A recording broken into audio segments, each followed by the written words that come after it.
My next guest is Dinah, the founder and CEO of the Dinah Foundation, which leads large-scale humanitarian programs. You're joining us, obviously, from N'Djamena, Chad. And one of the key issues in all of this that really breaks my heart is that Chad is not a wealthy country by any measure. Chad is actually one of the poorest countries in the world by any sort of developmental index that you look at, and yet it is hosting about 1 million people ever since the war in Sudan started back in 2023. 1 million Sudanese refugees have crossed over into Chad. Just talk to us about what that does to, just in terms of the systems that are under pressure in Chad, be it the water systems, be it the school systems there that are under pressure as a result of this, and what that means for the local Chadian population as well, because there's also pressure on them too. Talk to us about that.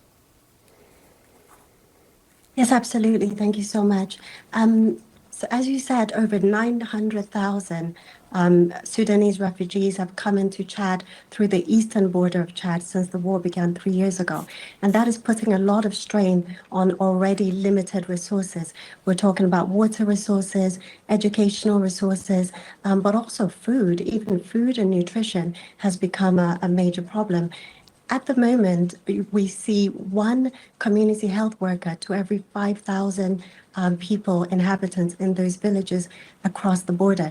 And the recommendation is 1 to 1,000. And also, it takes about an hour for people walking to get and reach medical supplies. And when they get there, they might not even be seen because the need is really overwhelming. I was speaking with a representative of UNHCR just yesterday. We both agreed that one word describes the situation at hand at the moment, and that is overwhelming. It's an overwhelming situation.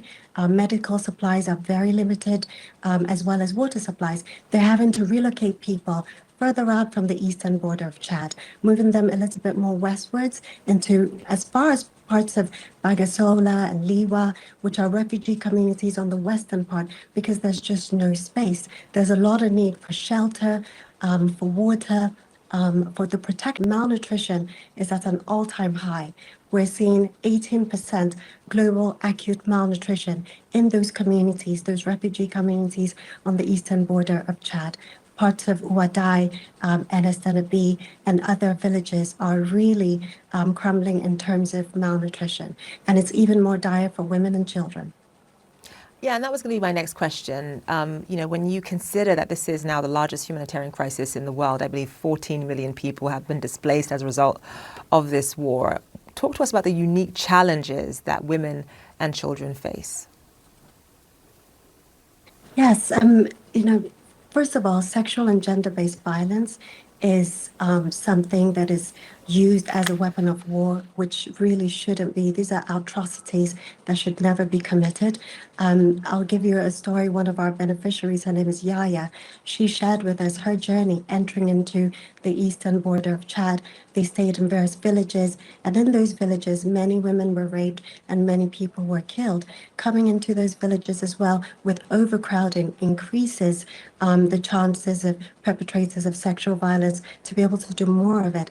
And so it's uniquely challenging for women, but also pregnancy and maternal health. One can only imagine being pregnant in that type of, situation. It's a lot harder. Their nutritional status needs to be higher at a point of pregnancy, but with very limited food supplies, things are very difficult for pregnant women. So they need more support. They need micronutrient supplements that are highly fortified, which is some of the products that my foundation distributes on the border, eastern border of Chad. But also education. We see cultural norms that are very negative for women, where in a situation where there aren't enough chances for people to go to school, the parents are sending boys rather than sending girls. And so that also reduces the economic opportunities for girls.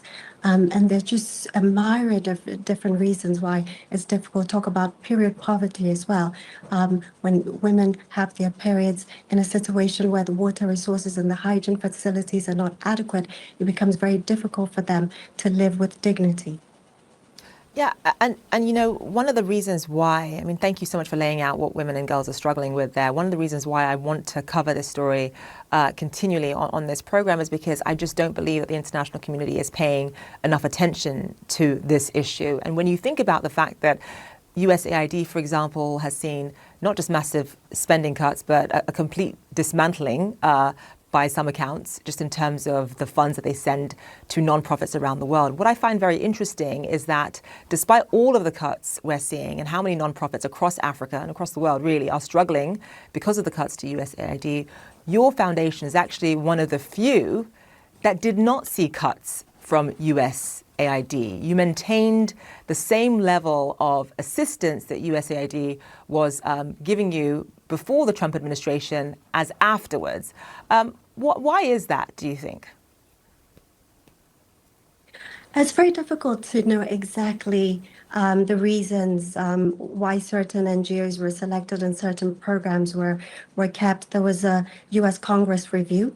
And but for me, I think when I think about the priorities of the U.S., it's in their interest to ensure that the welfare of refugees and displaced persons around the world is kept, to limit the burden of migrants on the United States. And also, some of the products that we distribute are made in America. They're manufactured in America.